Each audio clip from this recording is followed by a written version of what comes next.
आप गायब भी हो सकते हैं, जी। अंतर्ध्यान भी हो सकते हैं, जी। हवा में भी उड़ सकते हैं, कई योजन दूरी की सफ़र भी कर सकते हैं। जी। प्राणायामों में वो शक्ति है कि आप उड़ जाएंगे, जी। आप जहाँ चाहें तहाँ पहुँच जाएंगे।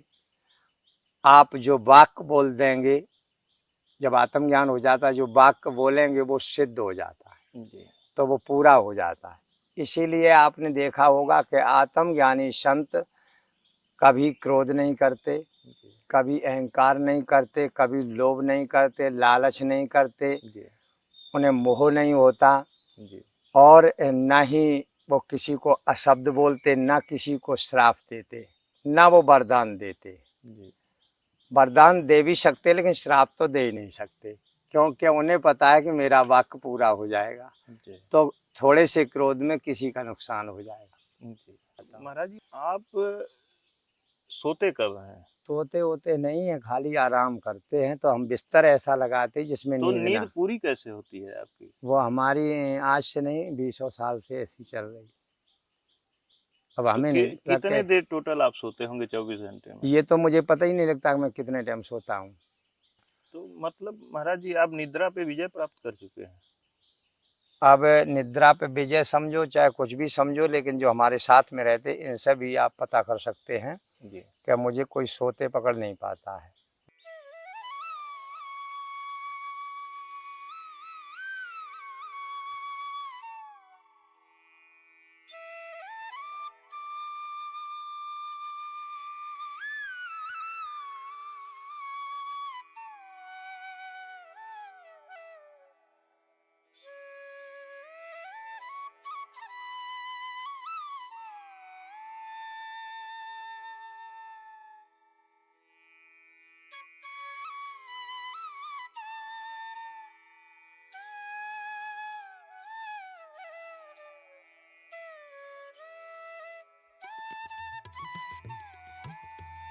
राधे राधे दोस्तों, स्वागत है आपका अपने गुरु ज्ञान गौरव यूट्यूब चैनल में। जैसा कि आप जानते हैं, लगातार जंगलों, पहाड़ों, गुफाओं और कंदराओं में रहने वाले सिद्ध और दिव्य संत महात्मा का खोज किया करते हैं, उनसे सत्संग लिया करते हैं। और दोस्तों, इसी कड़ी में यदि हमको कहीं से ज्ञानी महात्मा मिलते हैं कि जिनको ज्ञान की एक विशेष अनुभूति है, पराकाष्ठा जिसे कह सकते हैं, तो वो महाराज जी लोगों का अनुभव जो शायद हम लोग वेद शास्त्रों में, कथा कहानियों में, पुराणों में सुनते आए हैं, आज हम लोगों को लगता है कि यह सपने जैसा है। अगर किसी अनुभवी संत महात्मा का हमें पता चलता है कि महाराज जी को इस तरह की दिव्य ज्ञान है, अलौकिक ज्ञान है, तो उस ज्ञान को मैं आप सब तक ले आने का प्रयास करता हूँ। बहुत से ऐसे जिज्ञासु हैं जो ये भी चाहते हैं कि वह ज्ञान मुझे प्राप्त हो जाए, तो मैं भी कुछ सीख सकूं, इस तरह का मैं भी कुछ कर सकूं। तो दोस्तों, वह ज्ञान मैं आप तक पहुंचाने का प्रयास करता हूं। इसी कड़ी में हम लोग इस समय चित्रकूट के जंगल में हैं, और महाराज जी का, जैसे कि आपने पिछली वीडियो भी देखा, महाराज जी बहुत अच्छी जानकारी दिए। तो दोस्तों, पिछली वीडियो में महाराज जी से हमने चर्चा किया था कि महाराज जी, अगर हम सातों चक्र जागृत करने के बारे में जानना चाहें तो क्या आप बता सकते हैं? तो महाराज जी ने कहा कि मैं बिल्कुल बता सकता हूँ।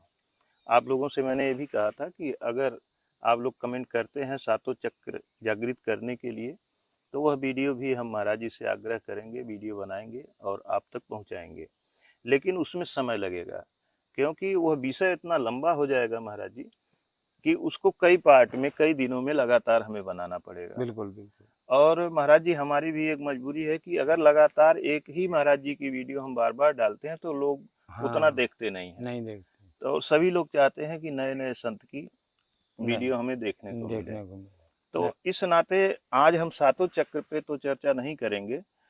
हम प्रभु जी आपसे आग्रह करते हैं कि जैसे सुना जाता था, सुना जाता है आज भी, कि महाराज जी लोग अंतर ध्यान हो जाते थे।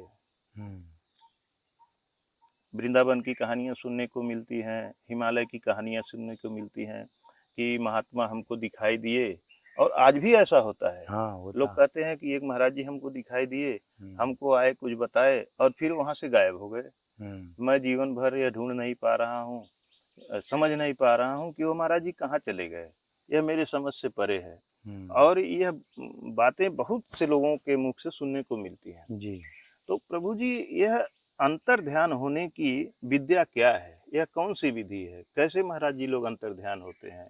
देखिए, अंतर ध्यान का मतलब है आत्मज्ञान को प्राप्त करना। जी ये अंतर्मुख साधना से आपको प्राप्त होगा। जी तो अंतर्मुख साधना का मतलब है कि इसमें जो आत्मज्ञानी गुरु हो और उसकी शरण में जाके प्राणी अगर वो ज्ञान प्राप्त करता है जी तो वो अंदर का भेद सारा रहस्य समझा के बता के जी और उसको अंतर्मुख कर देते। जी तो अंतर्मुख जब हो जाता है तो वो अपने अंतर के रहस्य को धीरे धीरे धीरे धीरे धीरे सत्संग के माध्यम से संतों की शरण में जाके ज्ञान को अर्जित करते करते वो आत्मज्ञान तक पहुंच लेता। जी अब आत्मज्ञान पहुंचने का मतलब है कि 4 मुद्राएं हैं जिसे खेचरी कहते हैं। जी तो खेचरी जो आपके शरीर में एक अमृत का झरना है। जी तो वो यहाँ भंवर गुफा जिसे बोलते हैं चोटी के नीचे, जी तो वो उल्टा होता है कमल, जी वहाँ से वो अमृत आता है। जी तो वो हर समय नहीं आता, जी कभी कभी आता है। जब आता है तो वो सीधा हलक में आता। जी तो जो ज्ञानी लोग हैं जो इस ज्ञान को प्राप्त किए वो अमृत पान जीभ को उल्टा के और लगाए रखते हैं। जी तो वो अमृत पान ग्रहण करते हैं, उससे 20 रोग नष्ट होते हैं जी और आपकी ऊर्जा उठाने में सहयोग देता है। जी ठीक है। अब आई भूचरी। तो भूचरी होती प्रकाश देखने के लिए, जी जो अपना निज स्वरूप है। तो खेचरी लगाने के बाद भूचरी साथ ही में की जाती, 4 मुद्राएं ये साथ में की जाती। जी तो भूचरी से आपको प्रकाश दिखाई देगा। तो प्रकाश एक साथ नहीं दिखाई दे जाएगा। जब अभ्यासी अभ्यास करता है धीरे धीरे तो गुरु पहले साक्षात्कार करा देते हैं। जी तो एक बार उसको ब्रह्मांड में प्रकाश दिखा दिया, जी फिर नीचे से रास्ता बता देते हैं चढ़ने की। जी तो अब जैसे भूचरी से प्रकाश दिखाई देगा, अपने निज स्वरूप का दर्शन होगा। जी और जिसे कहते हैं चाचरी। तो चाचरी जो आपका अनहाद होता है, जी अनहाद में 10 शब्द उठते हैं। जी आपके अंदर 10 सुर बज रहे हैं। जी तो 10 चाहे बाजा कह लो, जी चाहे 10 शब्द कह लो, चाहे सुर कह लो, जी तो ये बजते हैं हर वक्त। जी अब उनमें एक आपका भी नाम है जी और उसी नाम को जानना और अपने निज स्वरूप को जानना जी आत्मज्ञान कहलाता है। जी तो ये 10 दरवाजे का रहस्य है। इस शरीर में ये 10 दरवाजे का मकान है। जी तो इसमें 9 दरवाजे आपके खुले हैं और 10वां बंद है। जी तो अब ये आ गई अगोचरी, जी इसे मूल द्वार कहते हैं। तो भक्ति जब गुरु कोई ज्ञान देता है तो वो यहाँ ब्रह्मांड में दर्शन करा देता है डायरेक्ट, जी अपनी योग शक्ति से और उनके अभ्यास कराने से, उसकी सारी चर्चा बताने से वो उनको अनुभव बता करके और वहाँ दर्शन करा देते हैं। जी उसी को कहते हैं साक्षात्कार। जी अब उसके दर्शन जब रोज़ हम प्रैक्टिस करेंगे, रोज़ प्रैक्टिकल करेंगे तो धीरे धीरे वो ठहरने लगेगा। ठहरते ठहरते वो प्रकाशमय हो जाता। तो इसी तरीक़ा से अब आरंभ कहाँ से होता है? मूल द्वार से। जी तो मूल द्वार को बताया कि मूल द्वार को बंद कर, तो मूल द्वार बंद करके और मेरुदंड को साध, जी ये होती है मेरुदंड। तो जब यहाँ से ध्यान लगा के और सुरत चढ़ती है जी तो धीरे धीरे पहले ये मूल द्वार को पार करती है। जब मूल द्वार को पार करती है तो इसको प्रकाश मिलेगा, लेकिन वो प्रकाश नहीं मिलेगा जिसकी ज़रूरत है। जी प्रकाश मूल द्वार से लाल प्रकाश आता है। फिर ये आएगी स्वादिष्टान चक्र, जिसे लिंग द्वार कहते हैं। लिंग द्वार जब आपका जागृत होने लगेगा तो आपको वहाँ से भी प्रकाश मिलेगा, तो वहाँ से प्रकाश पीले कलर से मिलेगा। और जब आपका नाभ कमल यहाँ जागृत होगा तो नाभ कमल से नीला और जैसे ये आसमानी कलर है, इस तरीके का प्रकाश मिलेगा, धुंधला थोड़ा।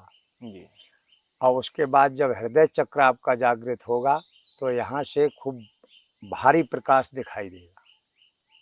तो ये शंकर जी का स्थान है। हाँ, और जब कंठ द्वार से आपका जागृत होगा तो यहाँ से आपको उससे भी ज़्यादा अधिक मतलब वाइट में दिखाई देगा। फिर आज्ञा चक्र आ गए। आज्ञा चक्र मतलब प्रकाश बढ़ता जाएगा, जिसने चक्र खुलते जाएंगे प्रकाश बढ़ता जाएगा। शास्त्रांग चक्र में जब आएंगे तो आपको जब ये सातों चक्रों का पूरा रहस्य, पूरा अंदर का भेद आपने अगर अभ्यास से चढ़ाई की है, अभ्यास करके मतलब प्रैक्टिकल से मेहनत करके अगर की है तो आपको वहाँ तक का अनुभव हो जाएगा। तो वो आत्मज्ञान कहलाता। अपने को जानना और गुरु को पहचानना, ये है आत्मज्ञान। इसके आगे गुरु फिर रास्ता बताता है मुक्ति के लिए, जिसे ब्रह्म ज्ञान कहते हैं। ब्रह्म ज्ञान, आत्मज्ञान से आपको बहुत कुछ मिल जाएगा।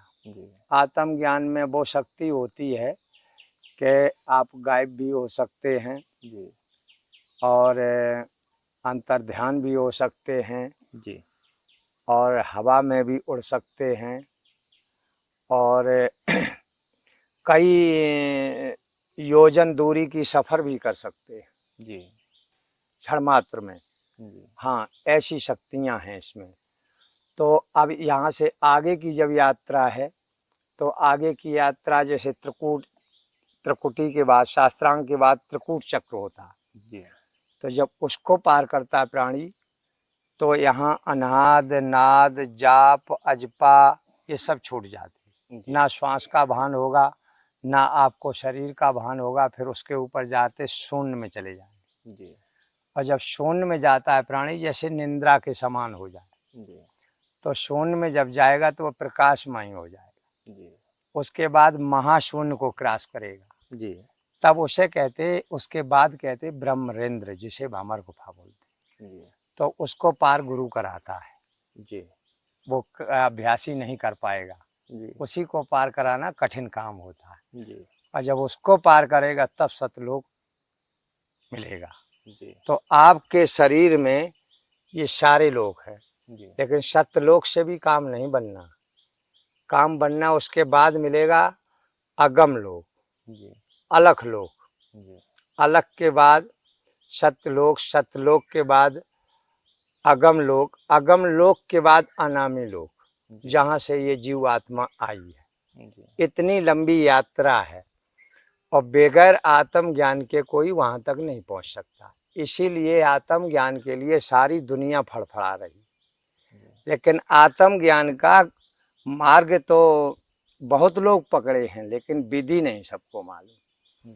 तो ये 4 मुद्राओं के साथ आपको 8 प्राणायाम भी करना है। उन 8 प्राणायामों में वो शक्ति है कि आप उड़ जाएंगे, आप जहाँ चाहें तहाँ पहुँच जाएंगे। आप जो वाक्य बोल देंगे, जब आत्मज्ञान हो जाता है, जो वाक्य बोलेंगे वो सिद्ध हो जाता है, तो वो पूरा हो जाता है। इसीलिए आपने देखा होगा कि आत्मज्ञानी संत कभी क्रोध नहीं करते, कभी अहंकार नहीं करते, कभी लोभ नहीं करते, लालच नहीं करते, उन्हें मोह नहीं होता और न ही वो किसी को अशब्द बोलते, न किसी को श्राप देते, न वो वरदान देते। वरदान दे भी सकते लेकिन श्राप तो दे ही नहीं सकते, क्योंकि उन्हें पता है कि मेरा वाक्य पूरा हो जाएगा, तो थोड़े से क्रोध में किसी का नुकसान हो जाएगा। इसलिए ये आत्मज्ञान जो मार्ग है ये अंतर्मुख साधना का है। इसमें बाहरी कोई मंत्र का जाप नहीं है, अजापा जाप आपके अखंड चालू, जो श्वास आ रही और जा रही, तो ये क्या बोल रही, ये तो अपने आप आ रही जा रही, एक शब्द ये उच्चारण करती है, सिर्फ मात्र एक शब्द, उसी शब्द को लोग कहते सोहंग। जी अब सोहंग से पकड़ के आपको अपना नाम जानना है, तो सोहंग जब सुनते रहोगे, सुनते सुनते फिर ये पलट जाएगा, उसी को कहते सोहंग पलट हंस पद पाए। जब उस हंस को इसमें आप जान लेंगे रहने वाले को, तभी परमहंस कहे जाते हैं। तो जो हंस आपके अंदर बैठा है, इससे हमारी मुलाकात हो जाए, इससे खूब परिचित हो जाए, भली बजा इसका नाम जान जाए, तो इसको कहते हैं आत्मज्ञान, और यही अंतर्मुख साधना की यात्रा है। जी हाँ, तो 4 मुद्राएं से ये अभ्यास किया जाता है, और जो मिलना और न मिलना वो प्रभु के हाथ में है, वो आपसे आप प्रकट होता है। जी बहुत से लोग आते हैं, कहते हैं कि हमारा जगा दो, जगाया स्वयं जाता है। कोई गुरु होगा तो आपकी सामग्री आपके ही पास है, ताला भी आपका ही लगा है, चाबी भी आपके ही पास है, सिर्फ ताला खुला नहीं। 9 दरवाजे खुले हैं, तो 9 दरवाजों से आप संसार का काम करते हैं। महाराज जी, ऐसा भी सुना जाता है कि कुछ गुरु ऐसे भी होते हैं कि जो ये सारा चीज डायरेक्ट किसी शिष्य को दे देते हैं। हाँ, डायरेक्ट देना ना चाहिए, जी डायरेक्ट इसलिए ना देना चाहिए कि उसका पात्र होना चाहिए। जी बिना पात्र को अगर दे दिया जाए तो न तो वो करेगा, जी और को बर्बाद कर दे, ऐसे दूसरे लोगों को बताने वो लगे। अगर देते होंगे तो पात्र को ही देते होंगे। हाँ, पात्र को देना चाहिए, पात्र जी को देने के लिए ये बना ही है। जी तो पात्र जो इसके काबिल है और उसको अगर ज्ञान को प्राप्त करता है, देखिए कोई भी संत है, चाहे वो आत्मज्ञानी हो, चाहे मंत्र गुरु हो, या कोई भी गुरु हो, XYZ, वो सभी सोचते कि मेरा कोई शिष्य ऐसा तैयार हो जाए कि मेरा काम आगे बढ़ाए, तो पढ़ाने में कोई कोशिश में कमी नहीं करता। जी लेकिन कुछ लोग ऐसे भी हैं कि वो सिर्फ ये यूट्यूब में और ऐसे सुन सुन के वो सोचते कि ये तो तुरंत हो जाएगा, और उनको ये पता नहीं कि समय कितना लगेगा। महाराज जी, जितना यह आप प्रक्रिया बताए हैं, जी यह प्रक्रिया तो बहुत लंबी है। हाँ, तो क्या आप प्रैक्टिकली इसको कर सकते हैं? प्रैक्टिकल जब कोई आता है ज्ञान लेने, तो उसको प्रैक्टिकल कराया जाता है। आप स्वयं इसको प्रैक्टिकल किए हैं? स्वयं तो करते ही हैं, रोज करते। रोज करते हैं। हम्म, तो अगर महाराज जी आपने स्वयं किया है तो आप अंतर्ध्यान भी हो सकते हैं? बिल्कुल हो सकते हैं, होते भी हैं। जी हो सकते नहीं, होते हैं। जी। हाँ जी। तो प्रभु जी, क्या कभी किसी दिन वह दर्शन भी हमको करवा सकते वो हैं? दर्शन फिर रात में मिलेंगे, आप रात रुकिए किसी दिन, जी क्योंकि देखो दिन में आप देख रहे हैं कि भजन नहीं हो पाता। हाँ, दिन में तो नहीं होगा। मैं 2 बजे स्नान करके बैठता हूँ रात रात में। को, जी 1 बजे उठ जाता हूँ। जी अब आप समझ लीजिए, 12 बजे लेटूँ चाहे 11 बजे लेटूँ, 1 बजे मुझे उठ जाना, कभी कभी 1 बजे के पहले भी उठ जाता हूँ। महाराज जी, आप सोते कब हैं? सोते तो अब हम कैसे बताएं, सोते तो हम घंटा खान आराम करते हैं खाली, दिन में 1 मिनट सोता नहीं। दिन में तो हम कई बार देखे हैं, आप दिन हाँ, में सोते नहीं। कोई भी देखे, दिन आप में हम और सोते ही नहीं। रात को आखिर में 2 बजे ही आप उठ जाते हैं। सोते होते 10-11 बजे तक तो कोई संत सोते नहीं। सोते होते नहीं है, खाली आराम करते हैं। तो हम बिस्तर ऐसा लगाते हैं जिसमें तो नींद नींद ना, पूरी कैसे होती है आपकी? वो हमारी आज से नहीं 20 साल से ऐसी चल रही। अब तो हमें नहीं लगता कितने कि, देर टोटल आप सोते होंगे 24 घंटे में? ये तो मुझे पता ही नहीं लगता कि मैं कितने टाइम सोता हूँ। जैसे 11 बजे लेटे हम्म, तो मुझे 12 के बाद उठ जाना है, और अगर 10 बजे लेट गए तो भी 12 बजे उठ जाना है, और 11 बजे सोए, 11:30 बजे सोए, 12 बजे सोए, 1 बजे उठ जाना है, मतलब फिर दिशा मैदान जाना, स्नान करना। तो मतलब महाराज जी, आप निद्रा पे विजय प्राप्त कर चुके हैं। अब निद्रा पे विजय समझो चाहे कुछ भी समझो, लेकिन जो हमारे साथ में रहते इनसे भी आप पता कर सकते हैं जी कि मुझे कोई सोते पकड़ नहीं पाता है। जी हाँ, तो मैं कितने टाइम सोता मुझे खुद भी नहीं पता लग पाता है। मैं बिस्तर भी नहीं अपना ऐसे लगाता हूँ, मैं ऐसा बिस्तर लगाता हूँ जिसमें आप नहीं सो सकते, नींद ही नहीं आएगी आपको। कहा जाता है महाराज जी कि हमारे डॉक्टर कहते हैं, हमारा विज्ञान कहता है जी। कि किसी भी स्वस्थ मनुष्य को कम से कम 6 से 7 घंटे तो सोना ही चाहिए। हाँ, ये बात तो शरीर के लिए है ना, जी, लेकिन यहाँ शरीर का विषय ही खत्म हो चुका। जी, भाई जो जगने वाला वो तो जग रहा है, वो तो सोता ही नहीं है। जी, शरीर को सुलाया जाता है। तो अब शरीर की जैसे दिनचर्या बदल गई। अब शरीर में जो रहने वाला वो नहीं अगर सोना चाहता है तो शरीर को तुम सुला नहीं सकते। जी। हाँ महाराज जी, अगर कोई साधना करना चाहता है, कोई साधक है जी और जितनी प्रक्रिया आप बताए हैं, जी वह चाहता है कि मैं उन ऊंचाइयों को हासिल कर लूं, जी। तो उसको ये सारी प्रक्रिया प्रैक्टिकल रूप में आप कितने दिन में उसको सिखा सकते हैं? हम यहाँ बुला के 3 दिन में सिखाते हैं। मतलब हमारे दरबार में तो तुरंत तत्काल 30 मिनट 1 घंटे में करा देते हैं साक्षात्कार। जी, 1 घंटे में हम भी करा देते हैं जी, और कराते भी हैं। लेकिन 3 दिन हम उसको इसलिए रोकते हैं कि ये पूरा ज्ञान समझ ले, यहाँ से जाके भूल न जाए। और अगर थोड़ा बहुत भूला भटका है तो फिर दोबारा आए समझ लेगा। लेकिन 3 दिन के वहाँ समझाने में पूरी प्रक्रिया, पूरा ज्ञान, प्रैक्टिकल सारा कुछ कराने के बाद तो वो जिज्ञासु भटकता नहीं। तो हमारे पूछने का ये है मतलब है महाराज जी कि वो कितने दिन तक करेगा तब जाके इसको हासिल कर पाएगा? देखिए 3 दिन में तो आप सिखा देंगे। देखिए, ये क्रिया आत्म ज्ञान प्राप्त करने के लिए पहली बात तो जब कोई खंडित ना हो जी, तो 12 वर्ष। जी, हाँ, ये 12 वर्ष की दवाई है आत्मज्ञान की, लेकिन उसमें खंडित ना हो। तो क्या उसे घर पे रह कर के भी वो कर हाँ, सकता है कि एकांतवास करना पड़ेगा? कैसे कर सकता है? गृहस्थी में भी आप कर सकते हैं और घर पे रह के कर सकते हैं, एकांत में भी कर सकते हैं। जी, मतलब अभ्यास जो गुरु ने दिया उसे करना ही करना है। जी, और उस अभ्यास को करते करते जी, आप जैसे मतलब खंडित ना हुआ जी, तो ये 12 वर्ष तक प्राणी प्राप्त कर सकते। मेहनत के ऊपर है, फिर लगन लगा ले जी, तो कोई चीज़ हासिल करने में कोई खास समय नहीं लगता। पहले भी कर सकता है, जी, वो अपने ही ऊपर निर्भर है। जी, अगर चाहे तो वो पहले भी कर सकता प्राप्त। जी, तो इस क्रिया को और इसके ऊपर जो ब्रह्म ज्ञान के लिए बात रही तो संपूर्ण ज्ञान के लिए तो फिर पूरा जीवन ही लगता उसमें। जी, हाँ, जैसे ऊपर बढ़े तब वो अभ्यास, वो क्रिया कोई छोड़ता नहीं है, जी, क्योंकि ये फिर लास्ट तक जब तक उसका शरीर काम करता है वो संत करते ही रहते हैं। जी, तो उससे आगे सफलता ही बढ़ती जाती है, शक्तियाँ अर्जित होने लगती हैं।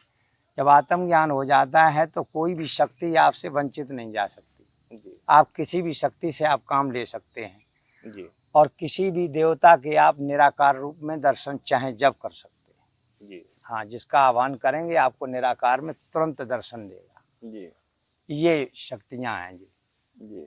हाँ, महाराज जी, क्या यह संभव है कि आज वर्तमान युग चल रहा है, इस समय भी किसी देवता का दर्शन किया जा सकता है साक्षात रूप में? देखिए, साक्षात रूप में दर्शन नहीं मिलेंगे।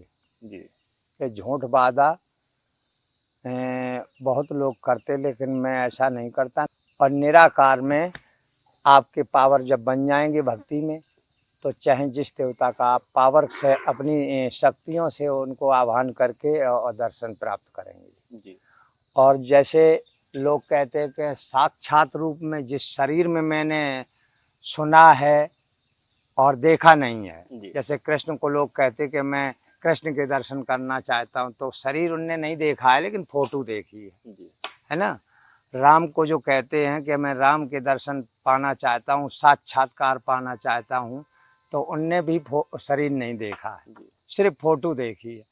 तस्वीर में फोटो चाहे जैसी बना लो, जी, लेकिन कृष्ण भी निराकार हैं और राम भी निराकार है। जी, साफ साफ बताया कि एक राम दशरथ का बेटा, एक राम घट घट में लेटा, एक राम ने जगत पसारा, एक राम है सबसे न्यारा। जी, तो जो दशरथ के बेटा हैं वो तो यहाँ जन्म लिए, उनने अपनी मर्यादा में अपना चरित्र दिखाया। जी, और उसकी रामायण बनी, लोगों ने पढ़ी, बड़ी प्रशंसा हुई, भगवान माना, जी हम भी मानते हैं। जी लेकिन परमात्मा की बात रही तो यहाँ चौपाई राम की लिखी नहीं, रामायण में लिखी, जी जिसने लिखी हो कि राम ना सके राम गुण गाई। जो राम नाम की महिमा है, जो बताया गया कि राम से बड़ा उनका नाम है, जी तो ये राम का नाम नहीं था, वो तो अनंत से चला आ रहा। राम के जन्म से बहुत पहले से राम का नाम चल रहा। प्रभु जी, यही चीज मैं भी जानना चाहता हूँ। कई जगह मैंने पूछा भी है महाराज जी लोगों से जी, कि आखिर वह परम ब्रह्म राम है कौन? वही क्या मैं वह अयोध्या वाले राम जो हैं, जिनको लोग भगवान मानते हैं, वही राम ब्रह्म है या कोई और है?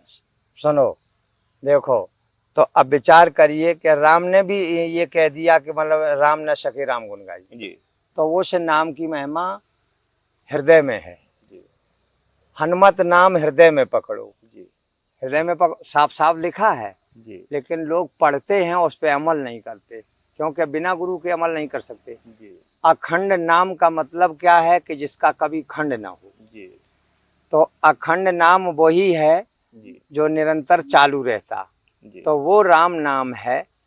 जिस राम ने, हम उसकी पूजा करते, जिसने ब्रह्मा विष्णु महेश को बनाया, जिसने सारी देवियों की रचना की, जिसने सारे देवताओं की रचना की, जिसने 5 तत्वों की रचना की, जिसने जीव आत्मा को भेजा, जी मैं उस राम की बात करता हूँ, मैं उसी की पूजा करता हूँ। आप गौर से समझ लीजिए जी कि एक राम दशरथ का बेटा जी और एक राम घट घट में लेटा। वो सारे विश्व में कोई ऐसा शरीर नहीं, चाहे छोटा हो चाहे बड़ा हो, सब में विराजमान है। जी ठीक है। और एक राम ने जगत पसारा, जी जिसने ये सबको रचाया, एक राम है जग से न्यारा। और एक राम है जग से न्यारा, जी उसकी बात कर रहा हूं। प्रभु जी, अब एक चीज और आपसे पूछना चाहेंगे जी कि यह जो साधना की विधि आपने बताया है, जी यदि इसको कोई विदेश में बैठा है, फॉरेन में बैठा है, जी, यूएस में बैठा है, हाँ या कहीं भी पूरे दुनिया में बैठा है, ठीक है, जो लोग हमारी वीडियो को इस समय देख रहे हैं, हाँ अगर वो लोग इसे सीखना चाहते हैं, जी यह साधना करना चाहते हैं, तो जी। फिर उनके लिए क्या तरीका है? उन्हें यहाँ आना ही पड़ेगा, या फिर कोई माध्यम ऐसा है कि जिसे आप यूट्यूब के माध्यम से वीडियो बनवाएं, खुद करके खुद सिखाएं, ज्ञान दें, देखो, या फिर क्या तरीका है? ये गुप्त ज्ञान है। गुप्त ज्ञान इसको गुप्त, अकेले में ही देना हाँ, चाहिए? गुप्त नाम है, जी आपको खुद ही एहसास हो गया होगा। जी और गुप्त ही उसका भेद है, जी और गुप्त ही नाम है, और गुप्त ही मुलाकात भी है। जी ठीक है। तो ये गुप्त तरीके से प्राप्त होता है, गुप्त तरीके से दिया जाता है। इसका कोई हाँ, निश्चित समय डेट होता है, टाइम होता है, कि चाहे जब? इसका कोई टाइम नहीं। जब वो आज जैसे आमने सामने जब कहीं ज्ञान पाना है तो कोई भी समय हो, जी इसमें कोई मुहूर्त नहीं है जी ज्ञान लेने और देने में, क्योंकि उसके ये लिए कोई मुहूर्त नहीं सबसे होता? बड़ा शुभ काम है कि श्वास का कोई ठिकाना नहीं, आवे लौट के ना आवे, जितनी जल्दी जो कोई प्राप्त करे वो कर ले, जी है ना। तो इसलिए इसमें ये मुहूर्त नहीं है कि मान लो कितने टाइम दिया जाएगा। ये तो जितने टाइम वो चाहे तितने टाइम संत दे सकते हैं। अच्छा महाराज जी, एक चीज़ और जानना चाहेंगे कि जैसे बहुत से लोग हमसे कहते हैं कि हमको एक आत्मज्ञानी संत मिले थे, जिन्हें मैं गुरु बनाया था, जी। और मैं साधना उनके बताने के अनुसार करता हूँ, लेकिन हमारे गुरुजी शरीर छोड़ दिए, पूरा कर गए अपनी, या कोई कारण बना कि हम उनके संपर्क में नहीं हैं, नहीं है। तो अब हमारी साधना में थोड़ी सी रुकावट आ रही है, कहीं मुझे से भूल हो रही है या जी कुछ हो जी, रही है, हाँ। तो फिर वो कैसे करें? वो लोग आ सकते हैं, जो कमी बेसी हो हम पूरी करेंगे। जी और जो ज्ञान लेना चाहते हैं, जी तो जो अपने यहाँ तक पहुँचने लायक हैं, जी तो ज्ञान तो आमने सामने दिया जाता है। पहली जी बात गुप्त, जी अकेले में। और अगर जैसे विदेशी कोई है, जी नहीं पहुँच पा रहा किसी कारणवश, जी तो यूट्यूब में नहीं, वीडियो कॉल में उसको ज्ञान कराया जा सकता है। जी लेकिन वीडियो कॉल वाले लोग चालाकी बहुत करते हैं, जी। हाँ, वो रिकॉर्ड नहीं करते। हम्म, वो ज्ञान पहले तो हपर हपर करते कि हमें मिल जाए आत्मज्ञान, वो सोचते एक ही दिन में हो जाएगा। जब पूरा प्रैक्टिकल बताते हैं तो उनकी हवा खसक जाती, मेरा बताना व्यर्थ हो जाता। और महाराज जी जंगल में वीडियो कॉल संभव ही नहीं है, हाँ, उतना अच्छा नेट भी नहीं चलता नहीं, है। आपको बता रहे कि एक लेडीज थी बाहर हरियाणा की, जी वो 2 दिन रोई जी और जब उसको ज्ञान कराया तो दूसरे दिन उसने सुबह फ़ोन किया कि महाराज जी मेरी तबीयत ख़राब है और हम कर नहीं पाएंगे, बताइए, है ना? तो खिलौना लोग समझते हैं। अभी दोस्तों। जो कल अजमेर से आए थे, जी वो 3-3 गुरुओं के शिष्य थे, आप समझ लीजिए। जी और भरपूर उनने प्रैक्टिकल किया चारों मुद्राओं का, जी लेकिन फिर भी गाड़ी उनकी अटक गई। अब वो घुटने से परेशान है। तो अब उनका करना, जब पूरा प्रैक्टिकल मैंने यहाँ बताया तो ये तो चिल्लाने लगे कि आज तक कोई ऐसा संत नहीं मिला जो पूरी विधि बता देता, लेकिन आज के मैं ठिकाने पे आया हूँ तो अब मैं शरीर से असमर्थ शरीर हो से गया असमर्थ। कि मेरा तो गुरुओं ने पूरा जीवन ही बर्बाद कर दिया। अगर ये चीज़ मुझे पहले प्राप्त होती तो मैं आज कहाँ होता। बेचारे पछता रहे थे हाय हाय करके। तो ऐसा होता है। ठीक है महाराज जी, जी, बहुत बहुत जय हो। धन्यवाद आपको। और दोस्तों एक जानकारी आपको हम अपडेट कर देना चाहते हैं कि जो ऋषिकेश में हम गए थे, महाराज जी की हम कुटिया बनवा रहे थे। आपको मैंने पूरी वीडियो भी दिखलाया था। कुटी की दीवार उस समय खड़ी हो चुकी थी, उसका शटरिंग का काम चल रहा था जिस दिन मैं गया था, वीडियो बनाया था। तो उसका लिंटर पड़ने में थोड़ा लेट था, समय हमारे पास कम था, वहाँ पे ज़्यादा टाइम नहीं हम रुक पाए क्योंकि कई जगह हमको सेवा करनी थी। तो वहाँ 3-4 दिन हालांकि हम रुके, लेकिन नहीं हो पाया, उतने टाइम में भी तैयार नहीं हो पाया।